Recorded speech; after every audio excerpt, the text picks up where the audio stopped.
A continuación, Tiempos y Mundos.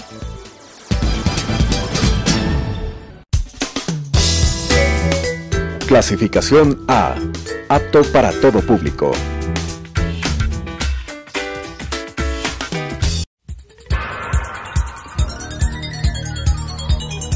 Las opiniones vertidas en este espacio por la producción y dirección del programa son de exclusiva responsabilidad de sus autores y de quienes intervienen en ellos.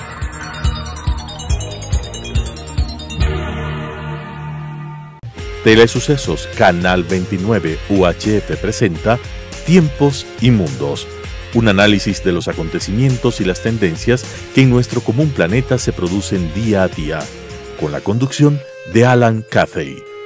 Tiempos y Mundos. 50 años atrás, el 20 de agosto de 1968, las Fuerzas Armadas del Pacto de Varsovia, encabezados por 2.000 tanques soviéticos y más de 200.000 efectivos, invadieron la República Checoslovaquia, destituyeron a su gobierno e impusieron la ortodoxia ideológica de la que el país había osado desviarse, guiado por el secretario general del Partido Comunista Checo, el señor Alexander Dubček. Él buscaba lo que él mismo denominó un socialismo de rostro humano para su país. A pesar del cálido verano, la primavera de Praga, como se denominó al abortado proyecto encabezado por Dubček, terminó en un prolongado invierno que llevó a la República de Checoslovaquia, junto con los otros países del este europeo, parte del Pacto de Varsovia, hasta el año 1989, en que se derrumbó el Imperio Soviético. 30 años, casi al día de este episodio que describo, el 30 de septiembre de 1938, Checoslovaquia, en efecto, fue vendida a la Alemania del Tercer Reich por una Francia y una Inglaterra desesperadas por aplacar a Hitler y evitar la guerra. La frase aquella de Chamberlain al llegar a Londres, "Traigo la paz de nuestros tiempos", duró exactamente 11 meses. 11 meses entre la venta de Checoslovaquia y el arranque de la Segunda Guerra Mundial. Resulta leccionador observar que el actual primer ministro checo es un gran admirador de Putin, posiblemente el más firme aliado de Putin en Europa Central. Le ha parecido bien que Rusia ocupe Crimea, con exactamente el mismo argumento esgrimido por Hitler para ocupar los Sudetes, el país de los Sudetes en Checoslovaquia, y con esto desmembrar a Checoslovaquia. ¿Cuál es el argumento? El de la minoría étnica, en el un caso alemana, en el otro rusa.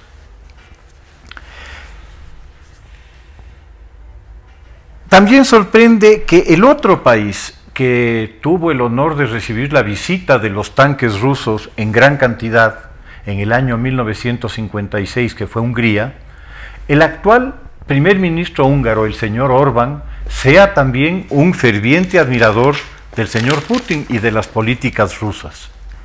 A él le ha resultado, a Putin, mucho más barato financiar grupos populistas en esos países antes que enviar tanques, y ha tenido un gran éxito en este sentido. Sobre este tema de la historia pasada y presente, en Tiempos y Mundos conversaremos con Jorge Ortiz, periodista eminente, pero sobre todo querido amigo, este tema de la historia que es pasado, pero es actual, como siempre. Jorge, bienvenido. Sin duda, aunque claro, por suerte, porque el sistema era insostenible, eso que empezaste relatando, lo del año 68, duró poco, 20 años más y estuvo colapsado el sistema. Pero claro, en el año 1968, el mundo cambió. Hasta el año 1968 parecía que el socialismo era en efecto una ideología que se estaba expandiendo por el mundo, que era el gran horizonte del futuro y que hacia allá iban los pueblos. Y cuando el gobierno soviético se inventó esto de la doctrina Brezhnev, esto de la solidaridad con los pueblos amenazados, los pueblos socialistas que corrían el riesgo de que sea restaurado el oprobioso sistema capitalista. Cuando Rusia, con la Unión Soviética, interviene en Checoslovaquia, toda esta imagen de idealismo, de fraternidad, se derrumbó. Se derrumbó, porque claro, la intervención soviética fue absolutamente cruda, fue absolutamente brutal. En enero, Gustav Husak, que era el primer ministro de Checoslovaquia, estaba lidiando con una situación económica muy complicada y decide pedirle a Brezhnev, al primer ministro soviético, que fuera a Checoslovaquia a respaldarlo. Va Brezhnev y se encuentra con que el gobierno de Husak era un gobierno absolutamente ineficiente, ineficaz, y decide reemplazarlo. Se dicta, ustedes se van y vienen estos, y pone una camada de políticos jóvenes, entre ellos, como mencionaste, a Alexander Dubček, y estaba Ota Sik, y estaba Franken, se me fue el nombre en este momento, Ludwig Svoboda, y arma con ellos un nuevo gobierno. Pero esta gente, políticos jóvenes, entran con la idea de no hay más remedio que mantener el socialismo, por ineficaz y opresivo que sea, pero por lo menos demos rostro humano.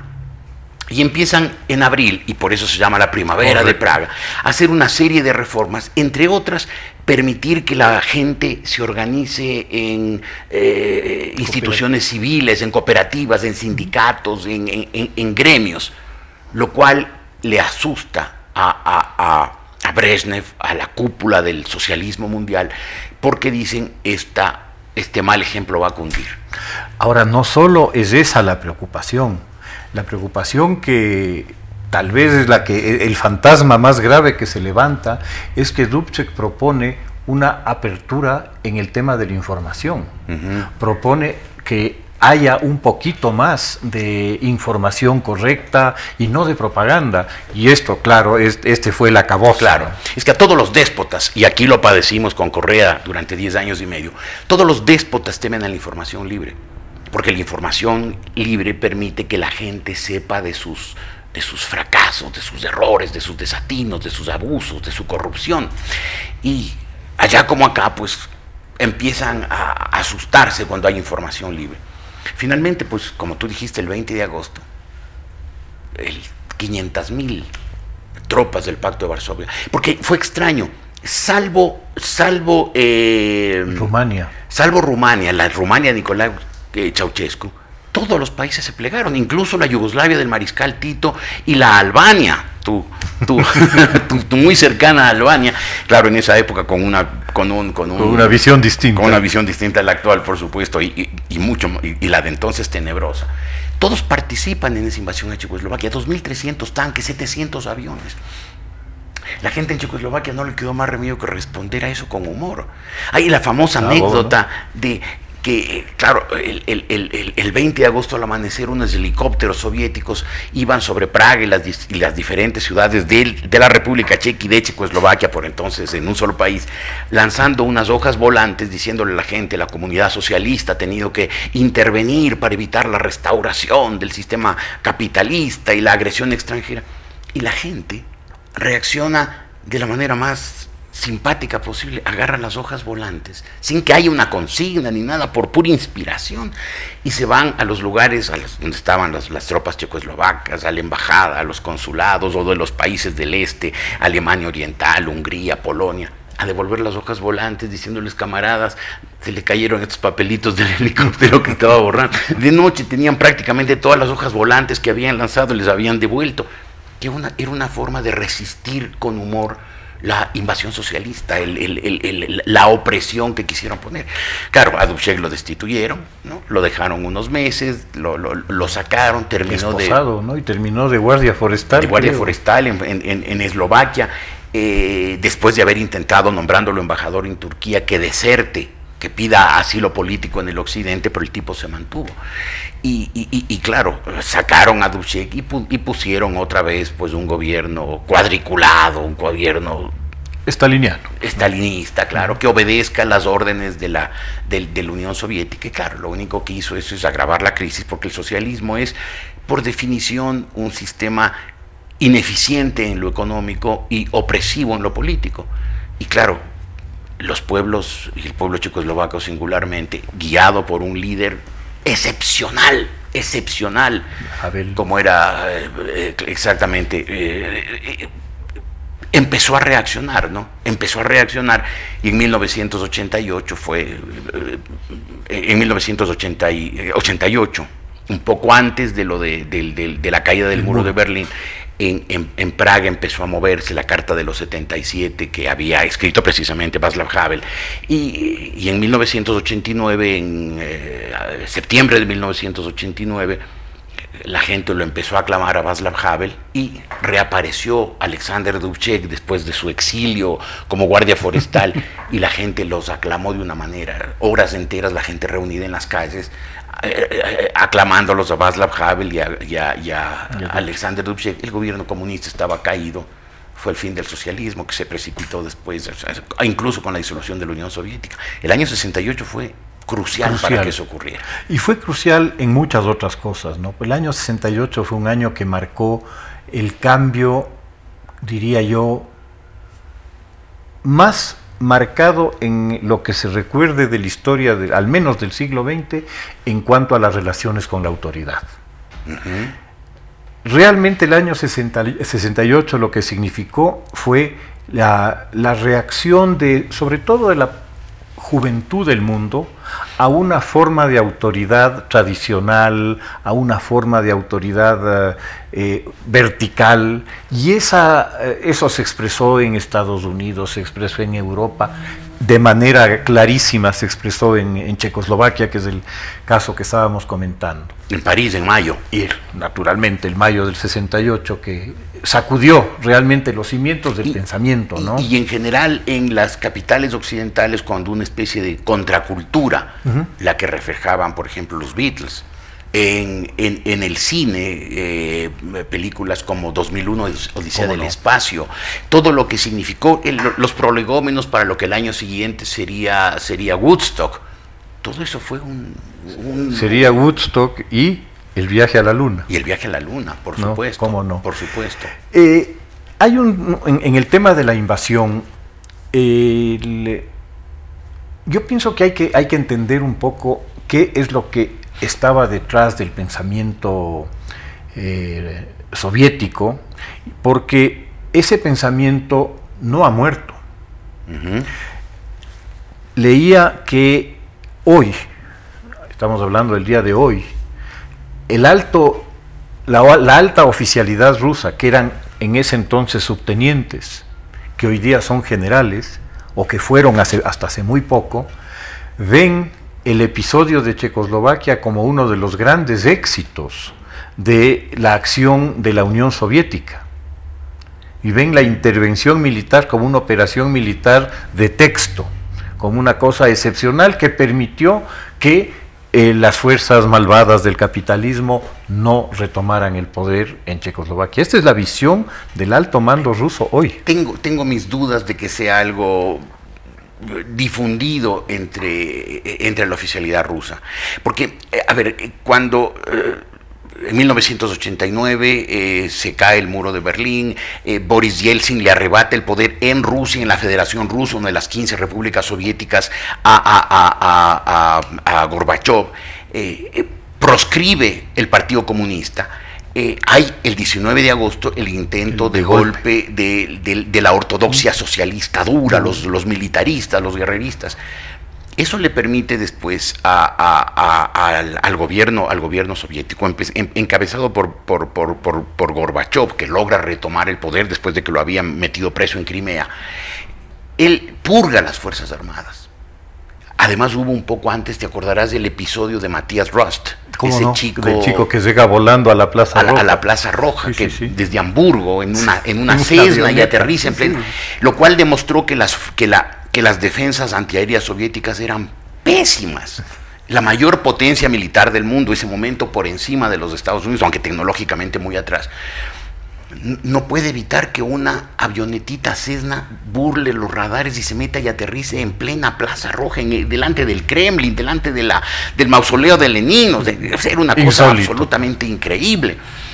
Y purga las Fuerzas Armadas soviéticas. Y yo creo que desde entonces las Fuerzas Armadas rusas son básicamente fuerzas armadas de la democracia, que claro, deben añorar las épocas imperiales, cuando Rusia no era un país secundario con la 12ª economía del mundo, muy vulnerado por sanciones económicas, muy por debajo de los niveles de vida de los grandes países capitalistas de Occidente, Alemania, Canadá, Japón, Estados Unidos, de Gran Bretaña. Y de los pequeños también. Y de los pequeños también, claro. Y deben añorar esa fuerza imperial, pero la restauración del socialismo, creo que en Rusia, que padeció el socialismo 75 años. No, me refiero a que hay esta nostalgia respecto de la brillantez de la operación, o sea, de la calidad operativa militarmente de la operación. Es esa la memoria, la que existe todavía. Luchaban contra un pueblo desarmado, como ahora el ejército sandinista contra el pueblo desarmado, jóvenes descamisados en Nicaragua. O el venezolano, ¿no? O Venezuela. Claro. Comentabas tú un tema que me parece que viene muy al caso a esto que estamos hablando en este momento, el tema de la soberanía. Tú mencionaste el concepto brezhneviano soviético de la soberanía y obviamente calza perfectamente dentro de la estructura mental de un gobierno o de un régimen de esa naturaleza. Es decir, nosotros hemos llegado al paraíso, no hay que permitir que los que ya han llegado al paraíso regresen al infierno, ¿no? Claro, así lo veían. Así lo veían ellos, ¿no? Sin embargo, pienso que el tema de la soberanía es un tema que debe originar ya una discusión seria y una discusión en profundidad respecto de los límites de las soberanías. El hecho de que existan gobiernos, por decirlo menos, absolutamente ineficientes, absolutamente fracasados, Venezuela, Nicaragua, Cuba, que le quiebran a un país, que le arruinan a un país por más recursos que este país pueda tener, que originan una estampida de sus ciudadanos para tratar de encontrar la vida en otro lado. Lo que pasó en Cuba cuando recién se instauró la dictadura comunista, lo que pasó en Nicaragua en su momento y está volviendo a suceder ahora, y obviamente lo que estamos viviendo con esta masiva llegada de venezolanos acá al país, en tránsito hacia otros países o para quedarse, lo que revelan es esencialmente, por no hablar de estados delincuenciales que se podría con facilidad, hablando de estados de tales niveles de ineficiencia que originan estas estampidas, están a la vez originando gravísimos problemas a otros estados, a otros países, a otras regiones, por su incompetencia. Claro. Entonces, en esa medida, sin entrar todavía a comentar el importantísimo tema de los derechos humanos, porque obviamente el tema de los derechos humanos debería ser pues la raíz y el fondo de todo el tema de discusión en el que estamos, el respeto a los derechos humanos de estas personas en su país de origen. El mismo problema está enfrentando hoy Europa. Claro. Es decir, la multitud de estados fallidos en Oriente Medio, en el norte de África, en el África subsahariana, que están generando una ola migratoria de unas dimensiones, diría yo, casi ya planetarias, pues, ¿no? Ahora, yo creo que el tema de la soberanía ya ha dado un vuelco, ¿no? Obviamente no se ha retrocedido a esto de la doctrina Brezhnev, de que los países socialistas, en este caso la Unión Soviética, que era el eje en torno al cual giraba el mundo socialista, se reservaba el derecho de intervenir solidariamente en cualquier país en que los pueblos se levanten por hambre contra el socialismo. No, pero yo creo que, y si vemos en el derecho interamericano en los últimos años, ha habido una serie de documentos. Empezó obviamente con la Carta Interamericana, y después con la Declaración Universal de los Derechos Humanos, y ahora la Carta de Bogotá y la Declaración Democrática de América Latina, en que se acepta el tema de la solidaridad de los pueblos. También en América Latina tenemos claramente el tema de la doctrina Betancourt. El presidente Rómulo Betancourt, cuando asumió la presidencia de Venezuela, dijo: tenemos que, los países de América Latina, para defender nuestras democracias y por lo tanto la vida digna de los ciudadanos, tenemos que aislar a los países donde haya dictaduras. Y los países empezaron a romper, las democracias empezaron a romper relaciones en cadena contra los países dictatoriales que se fueron aislando. Yo creo que estamos en un momento en que habría que hacer lo mismo, aislar a ciertas dictaduras, pero claro, sin llegar a aquello de la doctrina Brezhnev, que vamos a intervenir militarmente, o sea, ahora, eso no se puede. El problema, Jorge, es que, a ver, el caso de Cuba, obviamente el hecho de ser una isla permitía que este aislamiento que tú planteas en alguna forma funcione, pero en el caso de Nicaragua, claro, fronteras con 4 vecinos, fácil acceso, o relativamente fácil acceso, caminando a cualquiera de sus vecinos. Costas en el Atlántico y el Pacífico. Estás llevando a la población, al problema que está enfrentando Nicaragua, fuera de Nicaragua. Y de hecho, yo me atrevo hasta a pensar que esto es absolutamente intencional. Es decir, a los regímenes totalitarios, a los regímenes autoritarios, les conviene que la gente que esté en su contra se vaya. Claro. Estoy absolutamente seguro que detrás de esto hay una clara intencionalidad de zafarse de estos opositores molestos. Hoy en Nicaragua y Venezuela. Y en Venezuela, claro. Y en su momento en Cuba. En su momento en Cuba, sí. Entonces, bueno, en Cuba Castro lo dijo, ¿no? Mejor que se vayan a Miami y les tiramos el problema. Incluso cuando hubo el asunto del Mariel, claro. Lo que hizo es meter en el barco todo el mundo, toda la gente que le era incómodo al régimen. Ahora, el problema es, ¿qué se hace frente a eso? O sea, pensar en una intervención militar, imposible. Pensar en bloquear las fronteras. El gobierno ecuatoriano tuvo un desatino monumental, pese a que ya hubo un cambio, ya María Fernanda Espinosa, el estalinismo, toda esa mentalidad superada, vencida, correísta, ya se fue. Pero tuvo la tontería esta de decir: pidámosle pasaporte a los venezolanos, cuando es evidente que en Venezuela no hay expedición de pasaportes de hace varios años y que la gente no hay manera que consiga un pasaporte. Es una tontería monumental. Pero tampoco se puede bloquear las fronteras y que esa pobre gente que está muriéndose de hambre en Venezuela, que está muriéndose de hambre en Nicaragua, oprimida, perseguida, sin medicina, sin comida, no pueda salir de su país. Entonces, claro, ¿qué queda? Bloquear a esos países, bloquear no a los pueblos, bloquear a los países, bloquear a sus gobiernos, aislarlos, no darles ningún tipo de asistencia, disminuir los niveles de intercambio comercial, todo lo que sea cooperación, todo lo que sea asistencia para que esos gobiernos se caigan y sus pueblos se liberen. Lamentablemente, Jorge, aparentemente, este tipo de regímenes ha logrado establecer una metodología bastante efectiva para mantenerse en el poder.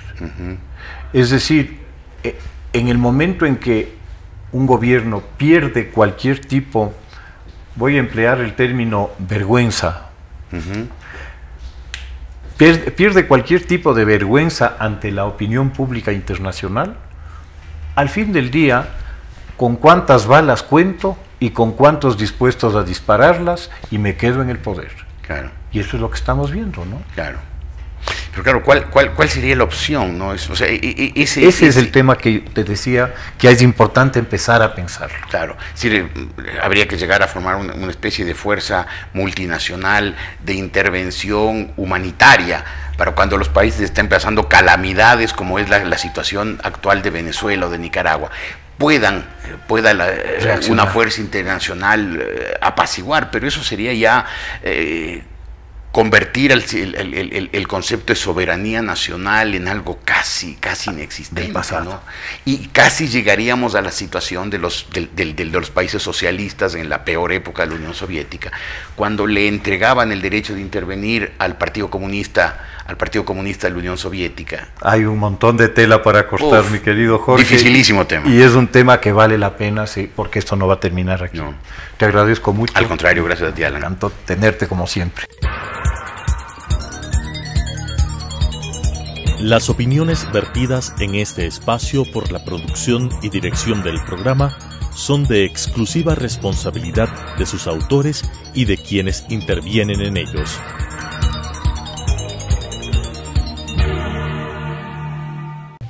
Telesucesos Canal 29 UHF presentó Tiempos y Mundos, un análisis de los acontecimientos y las tendencias que en nuestro común planeta se producen día a día, con la conducción de Alan Cathay. Tiempos y Mundos.